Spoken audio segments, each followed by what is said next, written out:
Bonjour, aujourd'hui on va parler de l'ajout d'images, des illustrations, comment faire.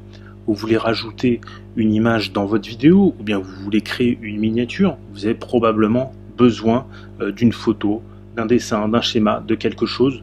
Vous n'êtes pas forcément artiste pour pouvoir le faire, vous n'avez pas forcément les moyens ou le temps de le faire, alors tout simplement vous pouvez aller en chercher gratuitement ou bien en payant.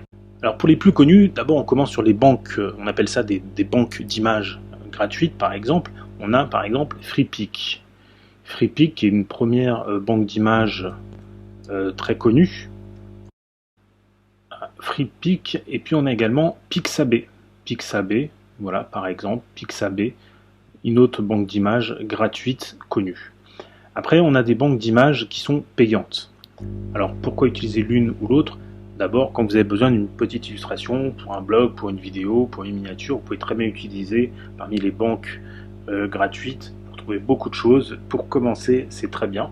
Et après, plus tard, une fois que vous aurez un peu plus le temps, un peu plus l'expérience et un peu plus de moyens, eh bien, ça peut être intéressant de se démarquer, car vous remarquerez bien vite que tout le monde utilise les mêmes images. Et donc pour se démarquer, c'est intéressant d'aller acheter des images. Acheter des images, ça ne coûte pas forcément cher, ça peut être quelques euros, quelques dizaines d'euros, et ça peut valoir le coup pour se démarquer. Dans ce cas-là, il faut aller dans des banques d'images payantes. Donc vous avez pour la plus connue, par exemple celle qui s'appelle Adobe Stock, qui était anciennement Photolia, une entreprise française qui a été créée en 2004, qui a été rachetée par Adobe récemment, et donc qui offre des abonnements. Comme tous, ils offrent des abonnements, soit mensuels, soit un lot de vidéos achetées. Donc c'est quelques euros à quelques dizaines d'euros, en one shot ou bien par mois.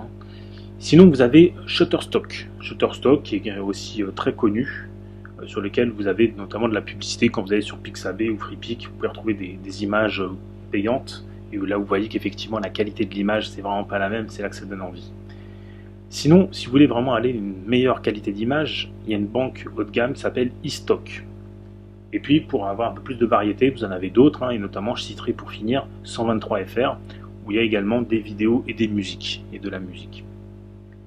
Voilà, donc tout cela, ça nous amène à la musique, aux bandes son, et ben même topo pour le son. Ça peut être intéressant d'avoir une musique ou des bruitages. Donc vous avez des banques de son gratuites et des banques de son payantes.